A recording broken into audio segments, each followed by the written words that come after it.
Hello everybody, this is Dr. Benson, and these are the YouTube videos I wanted to show you on 420 about humidity.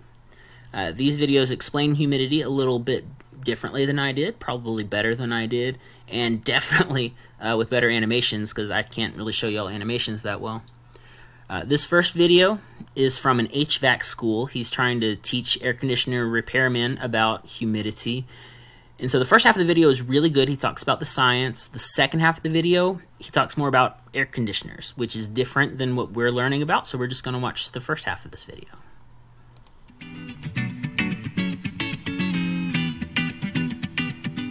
Hey, thanks for watching. This is a quick video introducing you to the concept of humidity. And specifically, we're going to be focusing on relative humidity. We're going to talk about a few other things around that. This is not an advanced psychometrics course. This is an introduction to humidity for technicians or people who are looking to get into the trade who really don't understand its significance.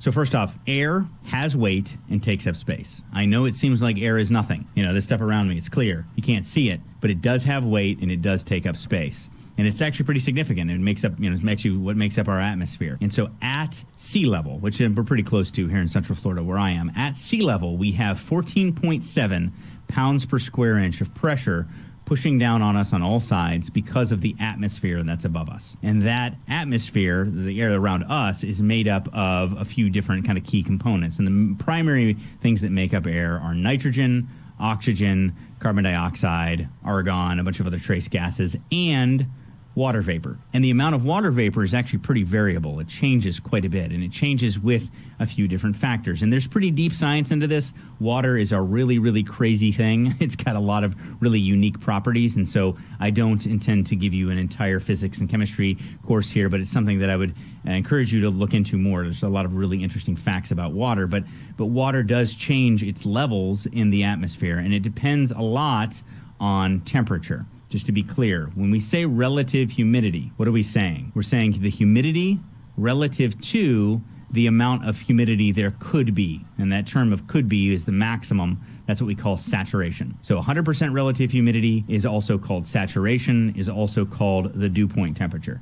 And that is the point at which the air is no longer going to hold any more moisture. In fact, if there is any moisture and it hits dew point, that moisture is going to start coming out. So a cloud is an example. You know, you have that water vapor that rises up. Water vapor is actually lighter than air. A lot of people think they don't get that because they think, oh, it feels muggy out here. But actually, water vapor is lighter than air, and so water vapor travels up into the atmosphere, and eventually it hits dew point, and it actually makes these clouds, these formations. And so that's what clouds are. And then eventually you get enough buildup, and then they'll actually start to rain. We experience that all the time. If you go outside and you see dew on the lawn, you've experienced dew point. If you see some droplets of water on a glass of water, you've experienced dew point. If you've ever woken up in the morning and looked at your windows and on the outside there was some water on the outside of the glass, that's because the air hit dew point. And another way of saying dew point is 100% relative humidity. That means that the air cannot hold any more moisture. And in reality, it's actually not even that the air, because air doesn't really hold moisture.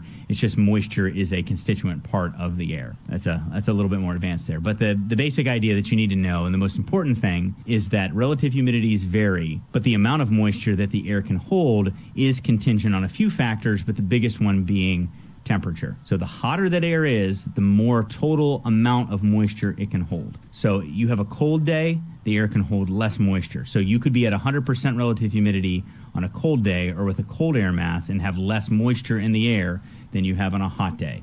And my favorite example of this is a glass of tea or a glass of coffee. You take cold coffee, cold tea, you try to stir sugar in it, you'll notice that the sugar does not dissipate. It isn't absorbed into the fluid. Now you heat up that same cup of coffee or that same cup of tea, and now all of a sudden the sugar starts to disappear because the hotter coffee, the hotter tea can hold more sugar. So what he's talking about here is how easy it is to dissolve sugar in iced tea versus hot tea.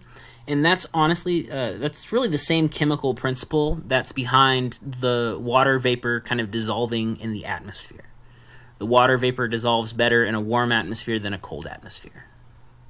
So the air, when it is warmer, when it is hotter, when it is higher temperature, can hold more moisture. And so we often will kind of equate things. We'll say it's hot and humid outside. But it depends on what we mean by humid. We could mean the total amount of moisture that it has, or we could mean the relative humidity. So you could have a time where it's, say, I don't know, 40 degrees outside, and you could have very high relative humidities. You could have 80% relative humidities. But now you take that same air, if you were to put it in a jar or something, and heat it up, and that relative humidity would keep dropping as long as there was no exchange of moisture in or out of it. Because relative humidity is relative to the amount of moisture it can hold. And warmer air can hold more moisture. Colder air can hold less moisture. So there's the two different things you have to look at. Total moisture content, which we generally measure in pounds, or we measure it in grains, and then also relative humidity. There's a lot of different things that you need to know about humidity from a practical standpoint. One. All right, this is where we're going to stop. He was right. The absolute humidity, which we measure by the dew point, doesn't change, but the relative humidity changes a lot based on temperature. And that's the point we were trying to make. This next video is actually from a meteorologist, like a TV weatherman, and he kind of sounds like it. He's got a weatherman voice. So let's hear what he has to say. Hey everybody, Vince Cadella from Fox 6 with our video weather notes. Can you see or feel the moisture that's in the air? We can easily see it anytime you have a cold glass of water, let's say, on a very warm and humid day. The ice cubes inside this glass chill the outside of the glass, drop the temperature down to the dew point, and then the moisture that's in the air condenses out onto the side of the glass. And there's the concept, dew point. So many people are confused. They like relative humidity because they've always heard that concept, but they don't understand dew point. Here's one way to think about it. It's what the temperature that we need to cool the air down to in order for water to condense. So if I can drop this air temperature on the side of this glass down to our dew point, any moisture, invisible moisture, water vapor that's in the air, we can make visible and condense it out. Here's another way to think about relative humidity. It's relative to the actual air temperature. So consider these two boxes. They're very different in size.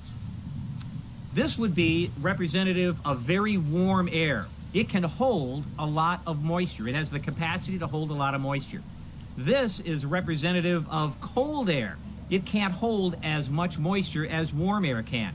Well, relative humidity is relative to the actual air temperature. So let's say if the relative humidity is 50%, well, that means that half of the air is filled with its capacity for water vapor.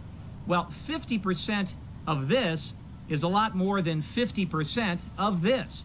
So a 50% relative humidity on a warm day is a lot more moisture in the air than 50% relative humidity on a cool day. So again, relative humidity is relative to the air temperature, and it differs depending on the actual temperature of the air. The better measure is dew point. And by the way, dew point's a great measure for comfort.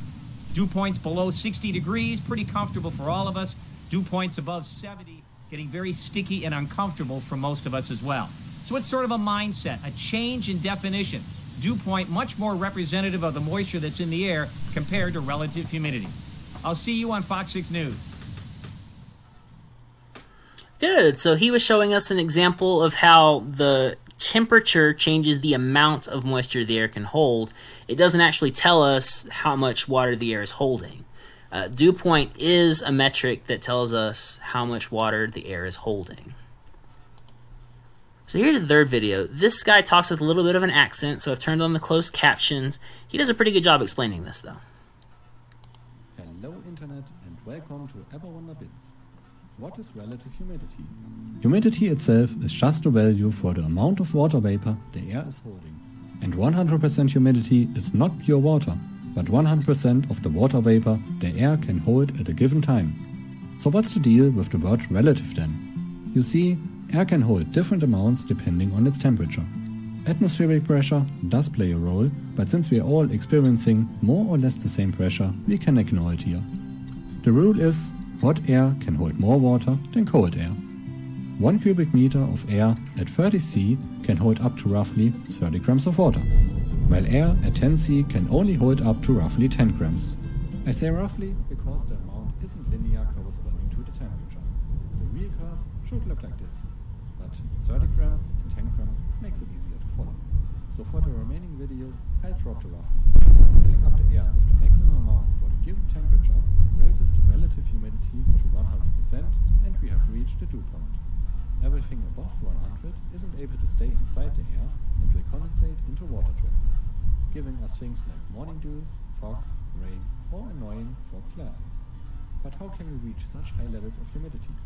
Remember, relative humidity is linked to the air temperature.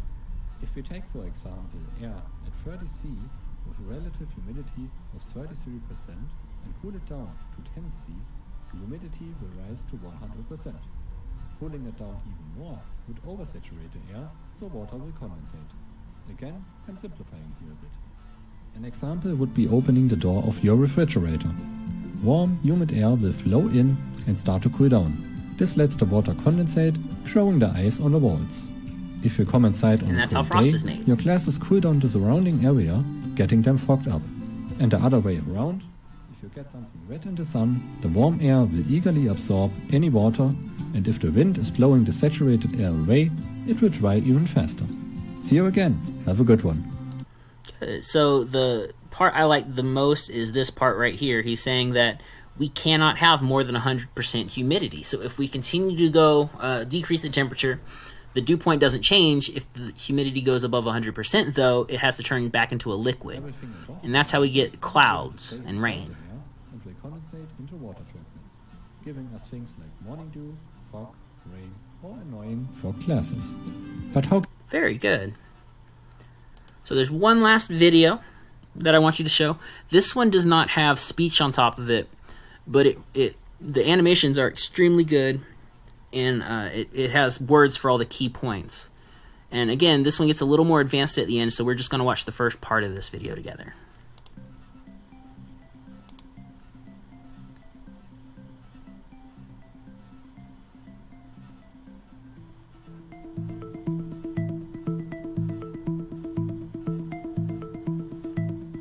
Relative humidity is the amount of water vapor in the air as a percentage of the maximum it can hold.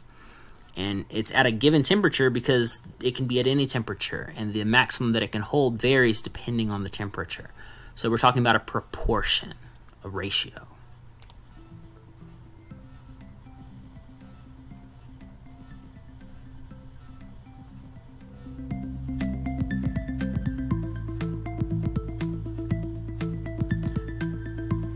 So we add more water vapor, the relative humidity goes up as a percentage here. Once it reaches 15 grams, we call that fully saturated.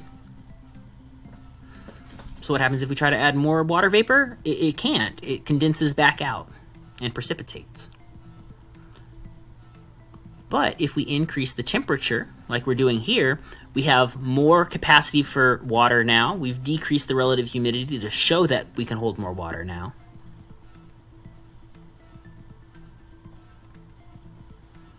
And then in the opposite direction, we decrease the temperature.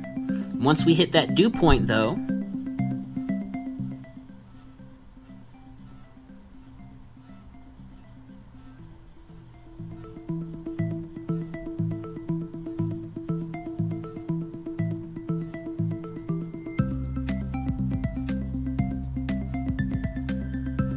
yeah, it's continuing to cool, but we can't go higher than 100%, so the rest of it has to precipitate out. So up on the surface, we see that condensation like dew, like you said in a previous video. Sometimes we get fog on our glasses. Sometimes we see the condensation on the outside of a cold glass. We can see it in a mirror when we're taking a shower. That all has to do from reaching that 100% dew point temperature. But as it continues to fall, it creates condensation. When this happens high in the sky, that condensation droplets forms clouds. And that's exactly what high pressure air does, because when high pressure air rises, it brings that moisture up. Once we hit the dew point in our rise, it'll start to condensate into clouds. And as it continues to condensate, the amount of water, the liquid water in the cloud gets more and more until it gets too heavy and it falls back to Earth as precipitation. So this is what makes clouds. This is what makes rain. I hope you enjoyed watching these videos with me. Give me some feedback if you didn't. Thank you.